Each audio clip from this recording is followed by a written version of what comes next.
ઓમ શ્રી કૃષ્ણ પરમાત્મને નમઃ. શ્રીમદ્ ભાગવત કથા દૃષ્ટાંત અને રહસ્ય. રાસલીલા વિશે અનેક વાતો આપણે સાંભળી છે, પણ ખરેખર રાસલીલા શું છે? શ્રીમદ્ ભાગવત એ ગોવર્ધન નાથજીનું વાંગ્મય સ્વરૂપ છે. ઠાકોરજીનું એક એક અંગ એક એક સ્કંદમાં રહેલું છે. મહાપ્રભુજીની આજ્ઞા છે કે દશમ સ્કંદ એ ગોવર્ધન નાથનું હૃદય છે અને રાસલીલા પ્રાણ છે. હૃદયમાં પંચ પ્રાણ રહેલા છે. શ્રીમદ્ ભાગવતના પંચ પ્રાણ આ રાસ પંચાધ્યાયના 5મા અધ્યાય છે. રાસ પંચાધ્યાયીને ફળ પ્રકરણ કહે છે. હવે ભાગવતનું ફળ મળવાનું છે. રાસલીલા એ ભાગવતનું ફળ છે. ગોપીઓને પરમાનંદનું દાન આપવા આ લીલા છે. પરમ આનંદ આપવો છે, એની આ લીલા છે. શ્રીધર સ્વામીએ કહ્યું છે કે રાસલીલા એ નિવૃત્તિ ધર્મનું પરમ ફળ છે. નિવૃત્તિ ધર્મનું ફળ છે આત્મા પરમાત્માનું મિલન.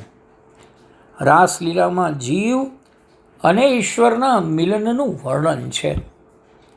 પરમાત્માને તક મળી હશે કે જે પરમાત્માના નામમાં દેહભાન ભૂલી જાય છે. દેહ સંબંધ છૂટે તે પછી બ્રહ્મ સંબંધ બંધાય. રાસલીલાની કથા અતિ મધુર અને દિવ્ય છે, પણ કઠોર પણ એટલી જ છે. આ રાસલીલાની કથા કહેતા શુકદેવજીને સંકોચ થયો છે. સમાજમાં આ રાસલીલાની કથાના કેટલાક અધિકારી છે અને કેટલાક અનધિકારી છે. આ કથા કરું કે નહીં? જે કોઈ જન અધિકારી હશે તેને આ લીલામાં કામ દેખાશે. શ્રી રાધાજી શુકદેવજીના ગુરુ છે. રાધાજીએ શુકદેવજીને બ્રહ્મ સંબંધ કરાવ્યો છે. રાધાજીની કૃપા વિના કૃષ્ણ લીલામાં પ્રવેશ મળતો નથી. શ્રી રાધાજીની કૃપા વગર રાસનું મહત્વ સમજવું કઠણ છે. આ રાસલીલાનું મહત્વ અને તત્વ ગૂઢ છે, તેને સમજવું મુશ્કેલ છે. શુકદેવજીએ રાધાજીનું સ્મરણ કર્યું કે તમે આજ્ઞા આપો તો કથા કરું. રાધાજીએ પ્રગટ થઈને કહ્યું, બેટા કથા કરજે, પણ વિવેકથી કરજે. શુકદેવજી અગાઉના જન્મમાં પોપટ હતા. લીલા નિકુંજમાં હે રાધે નિત્ય બોલે છે. શ્રી રાધાજી દયાની મૂર્તિ છે. શુકદેવજી અખંડ રાધાજીના નામનું કીર્તન કરે છે. રાધાજીને દયા આવી. એક દિવસ રાધાજી ત્યાં પધાર્યા. આ કોણ મારા નામનો જાપ કરે છે? ત્યાં પોપટ ઉપર દૃષ્ટિ પડી. પોપટ જપ કરે છે. પોપટને બોલાવ્યો. પોપટને હથેળી ઉપર રાખ્યો. પોપટને કહ્યું, વત્સ કૃષ્ણમ વદ, કૃષ્ણમ વદ, રાધેતી મા વદ. બેટા કૃષ્ણ કહો, કૃષ્ણ કહો.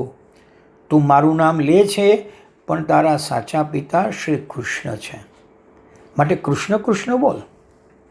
રાધાજી પોપટને આ પ્રમાણે મંત્ર દીક્ષા આપતા હતા તે વખતે શ્રી કૃષ્ણ ત્યાં પધાર્યા. શ્રી રાધાજી આદ્ય શક્તિ છે, સંયોજિકા શક્તિ છે, આહલાદિકા શક્તિ છે. આ જીવ ઈશ્વરથી વિખૂટો પડેલો છે. આ વિખૂટા પડેલા જીવને ફરીથી ઈશ્વર સાથે સંયોજિત કરી આપનાર શ્રી રાધાજી છે. જગતના વિખૂટા પડેલા જીવોને શ્રી કૃષ્ણ સાથે મિલન કરાવી આપનાર શક્તિ તે રાધા શક્તિ. શ્રી કૃષ્ણ જગતના આધાર છે અને શ્રી કૃષ્ણના આધાર રાધાજી છે. આધારના ર શબ્દમાં તમે આ શબ્દ મેળવો એટલે થશે રાધા.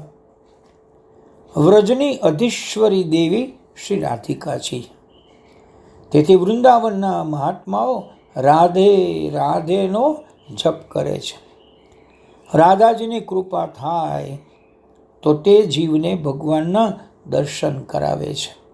તે કૃપા કરે છે ત્યારે પ્રભુ પાસે જીવને લઈ જાય છે. આ પ્રમાણે સુખદેવજી પૂર્વજન્મમાં પોપટ હતા, માટે ભાગવતમાં સુખદેવજી ઉવાચને બદલે શ્રી સુખ ઉવાચ એમ લખેલું છે. શ્રી શબ્દનો અર્થ થાય છે રાધા. શ્રી સુખ એ ગુરુ શિષ્યનું નામ છે. ભાગવતના કોઈના નામ સાથે શ્રી વિશેષણ લખવામાં આવેલ નથી. બ્રહ્મા ઉવાચ, સનતકુમાર ઉવાચ, વ્યાસ ઉવાચ એમ લખ્યું છે. વ્યાસજીના નામ સાથે પણ શ્રી વિશેષણ નથી વપરાયું. ફક્ત સુખદેવજી અને ભગવાનને શ્રી વિશેષણ આપવામાં આવ્યું છે. સુખદેવજી શ્રીજીના રાધાજીના કૃપાપાત્ર છે, શિષ્ય છે, તેથી તેમને શ્રી વિશેષણ આપવામાં આવ્યું છે. ભગવાન રાધાજીના અધીશ્વર છે, એટલે ભગવાન સાથે શ્રી વિશેષણ આવ્યું છે. હરિ ઓમ.